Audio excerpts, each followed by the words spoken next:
जय हिंद प्यारे साथियों, कैसे हो आप सभी।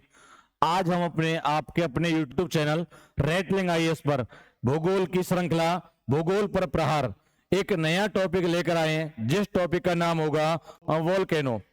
टॉपिक का नाम होगा, हिंदी में बात करेंगे तो ज्वालामुखी, यानी चर्चा होगी ज्वालामुखी क्या होता है, ज्वालामुखी कहां बनता है, ज्वालामुखी से क्या होता है, इस बात की चर्चा करेंगे। चलिए चर्चा प्रारंभ करते हैं। सबसे पहले बात करेंगे ज्वालामुखी, यानी ज्वालामुखी होता क्या है, इस बात की जानकारी सबसे पहले होनी चाहिए। ध्यान से समझना साथियों, एक बार में समझ में आएगा, बिल्कुल फोकस से समझना है। सबसे पहले बात करेंगे ज्वालामुखी, यानी ज्वालामुखी होता क्या है, पहले इसकी बात करेंगे। देखिए ज्वालामुखी अगर अंग्रेजी में बात करेंगे इसको कहते हैं वोल्केनो। अब बात करें कि ज्वालामुखी होता क्या है, तो ज्वालामुखी यानी ये हुई पृथ्वी। अब पृथ्वी की अगर अंतर तुम देखोगे तो तीन परत होती हैं, पहली परत, दूसरी परत, तीसरी परत। यानी पहली परत होती है क्रस्ट, दूसरी परत होती है मेंटल, हिंदी में बता दूंगा आपको, दूसरी परत होती है मेंटल, तीसरी परत होती है कोर। अगर इसे हिंदी में बात करोगे इसे कहते हैं भूपर्पटी या भूपटल, भूपटल। मेंटल कहा जाता है आवरण या प्रवार। तीसरा कोर को हिंदी में क्या बोलते हैं, केंद्रीय भाग, केंद्रीय भाग। अब बात करें कि ज्वालामुखी का जो उद्भव होगा वो कहां होगा, तो सबसे पहले ध्यान रखना है ये ज्वालामुखी का उद्भव होगा पृथ्वी के सरफेस पर, यानी बोलेंगे तो क्रस्ट पर। अब होगा कैसे वो समझो, देखिए ध्यान से। यानी अब मैं बात करूं कि पृथ्वी के सरफेस में, पृथ्वी के सरफेस में पाया जाने वाला, पृथ्वी के सतह में या सतह पर पाया जाने वाला ऐसा छिद्र यानी होल या दरार, क्या साथियों, ऐसा छिद्र, छिद्र का दूसरा नाम होता है विवर, ऐसा छिद्र या दरार जिसकी वजह से लावा यानी मैग्मा, ध्यान साथियों, यानी पृथ्वी की सतह में पाया जाने वाला ऐसा छिद्र या दरार जिसकी वजह से कोर में भरा हुआ लावा आ जाए बाहर। ध्यान से, यानी पृथ्वी की सतह में पाया जाने वाला ऐसा छिद्र या दरार जिसकी वजह से पृथ्वी के अंदर का लावा आ जाए बाहर, उसको साथियों क्या बोलेंगे, ज्वालामुखी। समझ में आया होगा, ध्यान से समझो। यानी इस चित्र में देख लो, ये दिखाया गया चित्र, इसको ध्यान से देखो। अब ये इसके अंदर क्रस्ट के अंदर का चित्र है। जब ये कभी लावा बाहर आएगा, तो अगर ये लावा बाहर निकलता है तो ज्वालामुखी कहलाएगा, यानी वोल्केनो। अगर ये लावा बाहर निकलता है तो क्या कहलाएगा साथियों, ज्वालामुखी यानी वोल्केनो। लेकिन अगर ये लावा अंदर ही अंदर क्रस्ट के अंदर जम जाता है तो ये कई तरह की आकृति लेगा, जैसे सिल होता है, लोपोलिथ होता है, तुम्हारा डाइक होता है, फैकोलिक होता है, लेकोलिथ होता है। यानी अगर लावा सरफेस के बाहर आकर जमता है इस तरीके से, तो हम कह देंगे कि ज्वालामुखी में इरप्शन हुआ है। बहुत ध्यान समझना, अगर लावा सरफेस के अंदर रह जाता है तो लेकोलिथ, फैकोलिथ, सिल, लोपोलिथ, डाइक इस तरह की आकृति लेगा। अब बात लौट के वही आती है कि ज्वालामुखी किसे कहते हैं, तो आप याद रखें, पृथ्वी की सरफेस में पाया जाने वाला ऐसा छिद्र या दरार जिसकी वजह से लावा आ जाए बाहर, उसी को साथियों क्या बोलेंगे, ज्वालामुखी। आशा करता हूं आपकी समझ में जहां तक है आया होगा। ध्यान से समझना साथियों, कोई दिक्कत की बात नहीं है, नहीं समझ में आए दोबारा समझा देंगे। अब बात करें कि ज्वालामुखी में विस्फोट होगा तो उसमें से कितने प्रकार के पदार्थ निकलेंगे, यानी ध्यान सुनना, इन पदार्थों कई बार पेपर में पूछ लिया जाता है। कैसे, अब जब ज्वालामुखी क्रिया होगी तो उससे संबंधित पदार्थ, सबसे पहले बात करेंगे ज्वालामुखी बम। साथियों ज्वालामुखी बम, तो इसमें लिखा है ज्वालामुखी उद्गार में निकले बड़े बड़े टुकड़ों को ज्वालामुखी बम कहते हैं जिसका व्यास कुछ सेंटीमीटर से लेकर कुछ फीट तक हो सकता। अब इसको दोबारा समझिए, यानी जब ज्वालामुखी में विस्फोट होगा तो उसमें से वो पदार्थ निकलेंगे जो क्रस्ट के अंदर जमा थे। अगर क्रस्ट के अंदर से ज्वालामुखी विस्फोट में ऐसे पदार्थ आते हैं जिनका डायमीटर यानी व्यास कुछ सेंटीमीटर से लेकर कुछ फुट तक है और बड़े बड़े टुकड़े हैं, तो मेरे भाई उसे क्या बोलेंगे? ज्वालामुखी बम। अब दूसरा शब्द देखिए, दूसरा शब्द है लेपली। कौन शब्द है? लेपली। अब लेपली ध्यान सुनना, ज्वालामुखी के वे टुकड़े जो मटर के दाने या अखरोट के दाने के बराबर होते हैं उन्हें मेरे भाई क्या बोलेंगे? लेपली। आया होगा समझ में? यानी जो ज्वालामुखी विस्फोट के समय लावा के साथ वो पदार्थ निकलेंगे जिनका आकार या तो मटर के दाने के बराबर होगा या फिर अखरोट के दाने के बराबर होगा, क्या बोलेंगे मेरे भाई? उसको लेपली। अब अगला समझिए, तीसरा शब्द है आपके लिए प्यूमिस। कौन शब्द है? प्यूमिस।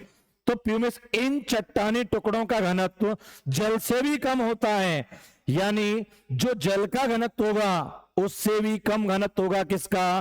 प्यूमिस का। तो इसलिए ये जल में तैर सकते हैं। तो आपसे पूछा जाएगा ज्वालामुखी विस्फोट के समय ऐसा कौन सा पदार्थ होता है जिसका घनत्व जल से कम होता है और जल पर वो तैर सकता है? तो मेरे भाई आप आंसर करेंगे प्यूमिस। तो मैं आशा करता हूं आपको समझ में ये आया होगा। चलिए अगले शब्द की चर्चा करते हैं। ध्यान से देखते रहना, नहीं समझ आए फिर दोबारा बता दूंगा, कोई टेंशन नहीं लो आप, बस समझ में आना चाहिए अच्छे से। अगला शब्द है धूल या राख। अब जब ज्वालामुखी विस्फोट होगा तो क्रस्ट के अंदर धूल भी मिलेगी और राख भी मिलेगी। जब लावा आएगा तो वो धूल और राख को पहले उड़ा देगा। देखना ध्यान से, अति महीन चट्टानी कणों को धूल या राख कहते हैं। यानी ज्वालामुखी में विस्फोट होता है तो उसमें से जो अति महीन चट्टानी कण निकलते हैं उन्हें हम धूल का नाम देते हैं या राख का। ज्वालामुखी उद्गार के अंतर्गत चट्टानों के अति महीन कण पर्वत पदीय क्षेत्रों में सबसे नीचे गिरते हैं, कभी कभी वे ऊपरी स्तर पर भी एकत्रित हो जाते हैं। अब साथियों मैं आपसे बोलूं, ज्वालामुखी से पर्वत का निर्माण हो रहा है तो उसमें पर्वत बनते समय ज्वालामुखी के लावा में सबसे नीचे किनका निर्माण होगा? क्या क्या जमा होंगे? धूल या राख। क्योंकि लावा तब आएगा पहले इन सभी पदार्थों को कहां निकाल देगा? बाहर। अगला शब्द समझिए, लावा, जो ज्वालामुखी विस्फोट के समय निकलेगा जिससे पर्वत या पठार का निर्माण होगा। ज्वालामुखी उद्गार में चिपचिपा या पिघला पदार्थ लावा कहलाता है। ध्यान से समझना मेरे भाई, यानी जब ज्वालामुखी में विस्फोट होगा तो उसमें से तरल पदार्थ आएगा जो अत्यधिक चिपचिपा होगा और वही पदार्थ हम किस नाम से जानेंगे? लावा। अब लावा अम्ल लावा होता है, यानी एसिड जो है मैग्मा होता है और बेसिक मैग्मा होता है या बेस मैग्मा होता है। अब हिंदी में बात करें तो अम्लीय लावा और क्षारीय लावा। अम्ल प्रधान लावा पीला, हल्का तथा सापेक्षतः गाढ़ा होता है, यानी जो लावा अम्लीय लावा होगा उसका कलर हल्का पीला होगा और जो है गाढ़ा होगा मेरे भाई। जबकि क्षारीय लावा का रंग हल्का गहरा काला, यानी पीला है तो अम्लीय लावा और गहरा काला है तो उसको बोलेंगे क्षारीय लावा। अधिक भार परंतु द्रव रूप में सापेक्षतः पतला होता है। अगर गाढ़ा लावा है तो मेरे भाई क्या बोलेंगे? अम्लीय लावा। अगर लावा जो है पतला होता है तो क्या बोलेंगे? क्षारीय लावा। अगला समझिए, अगला है यह मैग्मा चैम्बर से निकलकर पायरोक्लास्ट के ऊपर स्तर पर निर्मित होता है। तो मेरे भाई ध्यान से समझ लेना, अम्लीय लावा का कलर कैसा होता है? हल्का पीला और गाढ़ा होगा। अगर यही बोले क्षारीय लावा कैसा होता है तो गहरा काला होगा और उसकी तुलना में पतला होगा। चलिए आगे समझते हैं भाई। आशा करता हूं समझ में आ रहा होगा आपकी में, बिल्कुल भी दिक्कत ना लें, सब समझ में आएगा।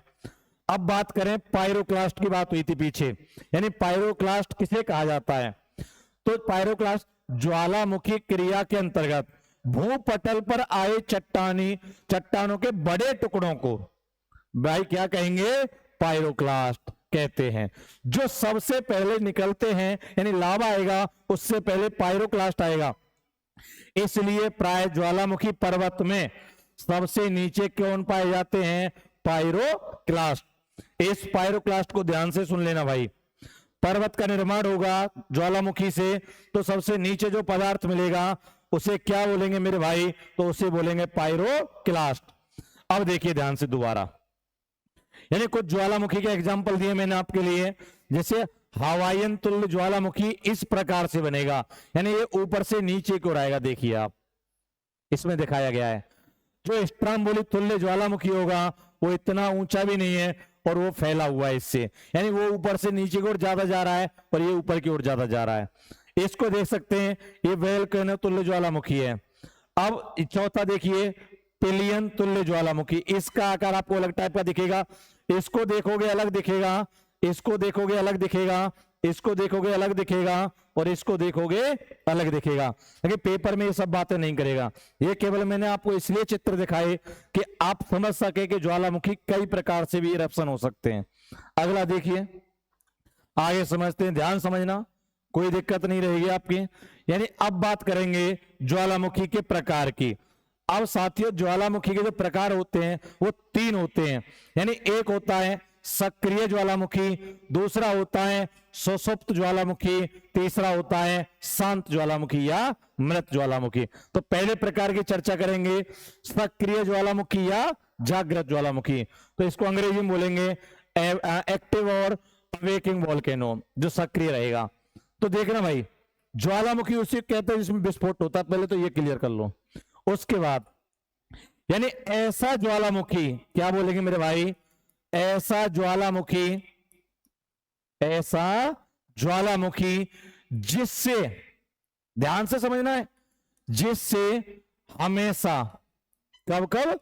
हमेशा लावा निकलता रहे। आपको इमेज में दिखाई दे रहा होगा, लावा निकलता रहे, जिससे हमेशा लावा निकलता रहे, जिससे हमेशा लावा निकलता रहे।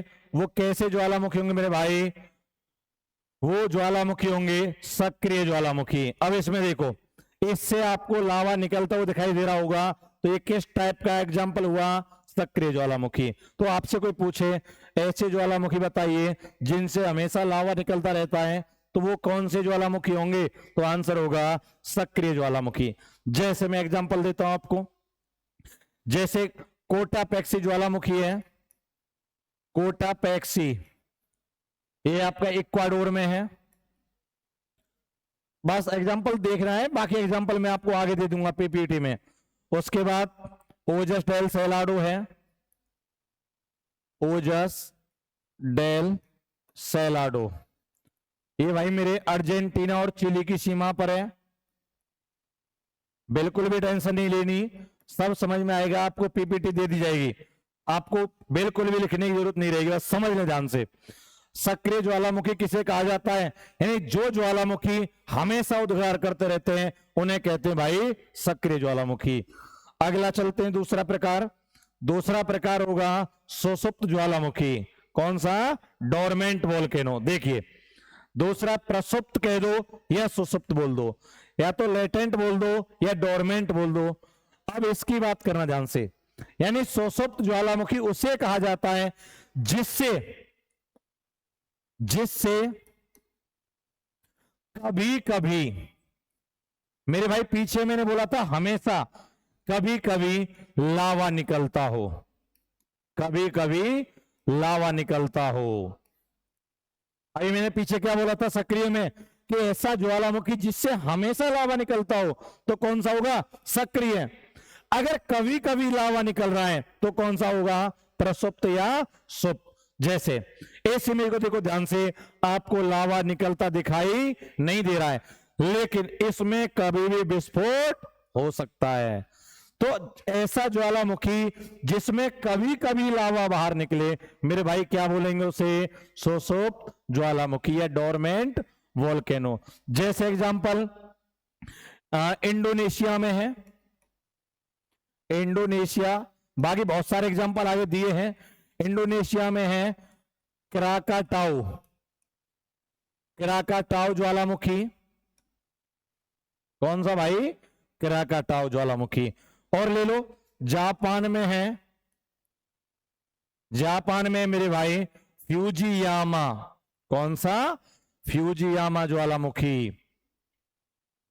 बहुत ध्यान समझना भाई, यानी जिससे कभी कभी लावा निकलेगा मेरे भाई, क्या बोलोगे उसे? सुप्त ज्वालामुखी या डोरमेंट वोल्केनो। आगे बहुत सारे एग्जांपल दिए हुए हैं, मैं आपको सभी एग्जांपल पढ़ाऊंगा जो चर्चा में रहते हैं या पेपरों में आते रहते हैं। तीसरा है मेरे भाई सुषुप्त शांत ज्वालामुखी या फिर मृत ज्वालामुखी। शांत ज्वालामुखी या मृत ज्वालामुखी। देखना, डेड वोल्केनो। अब इसमें एक बात आ गई, यानी अगर वो शांत है तो फिर उसमें उद्गार कैसे होगा? अगर विस्फोट हो जाए तो फिर शांत कैसे होगा?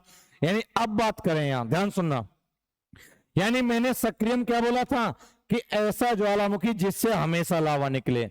दूसरे मैंने बोला कभी कभी निकले। और तीसरा पहले से ही शांत है तो लावा निकलने की संभावना नहीं है।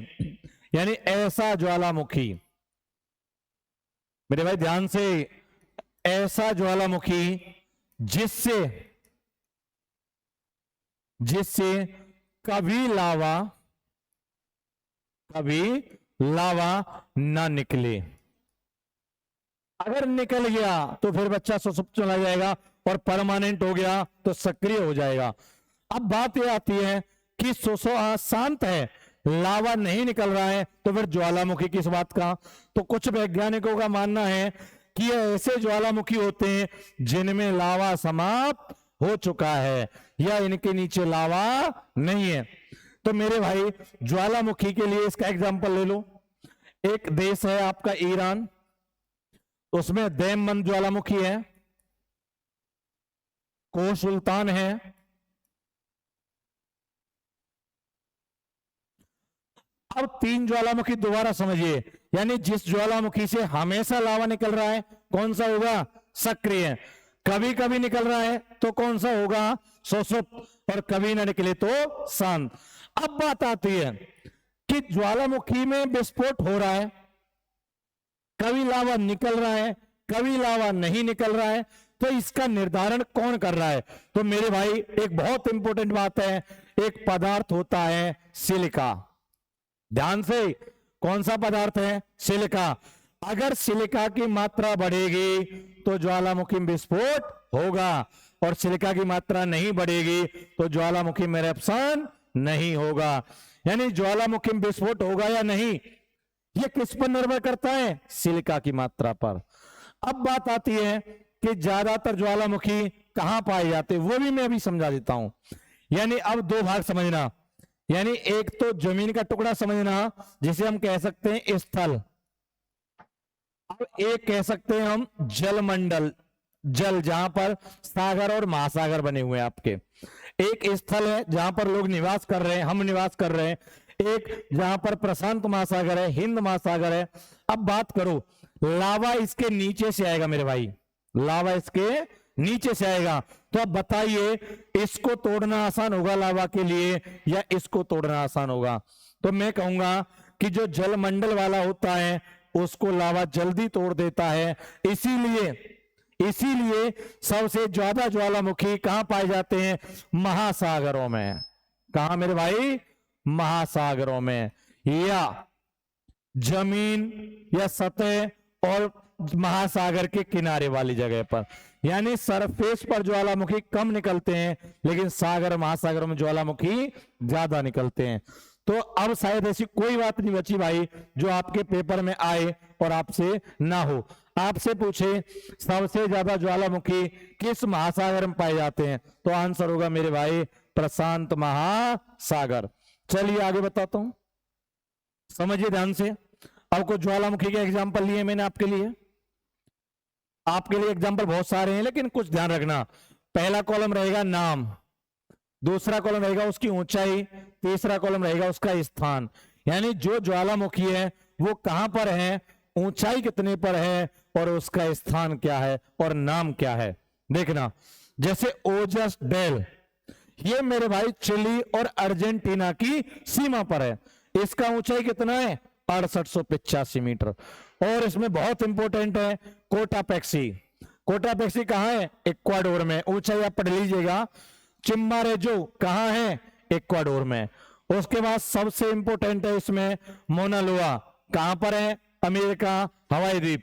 हवाई द्वीप पूछेगा भाई कहां है, तो आंसर होगा प्रशांत महासागर, या अंग्रेजी में बोलो पैसिफिक ओशियन। उसके बाद एरेबस, ये अंटार्कटिका में, बहुत इंपॉर्टेंट है ये। यानी एक महाद्वीप ऐसा है जहां पर कोई भी जनसंख्या निवास नहीं करती है, तो उस महाद्वीप पर भी एक ज्वालामुखी पाया जाता है जिसका नाम होगा एरेबस। और मेरे भाई ये कौन सा महाद्वीप होगा? अंटार्कटिका। और जिस द्वीप पर ज्वालामुखी बना है उस द्वीप का नाम है रॉस द्वीप। बहुत समझना भाई ध्यान से इसको। अगला देखना किलायू। किलायू कहां पर है? अमेरिका, हवाई द्वीप में। माउंट एटना, ये है आपका सिसिली द्वीप, इटली में। स्ट्राम्बोली, बहुत ज्यादा पूछे जाने वाला ज्वालामुखी, ये भाई इटली में। इसको मैं इधर लिख रहा हूं, ध्यान से देखना। भूमध्य सागर, अफ्रीका यूरोप के बीच में, आप पढ़ लीजिएगा। भूमध्य सागर का प्रकाश स्तंभ, बताऊंगा अंग्रेजी में। भूमध्य सागर का प्रकाश स्तंभ कहा जाता है, यानी light pillar of Mediterranean sea. Mediterranean sea मतलब भूमध्य सागर, और लाइट पिलर का मतलब प्रकाश स्तंभ।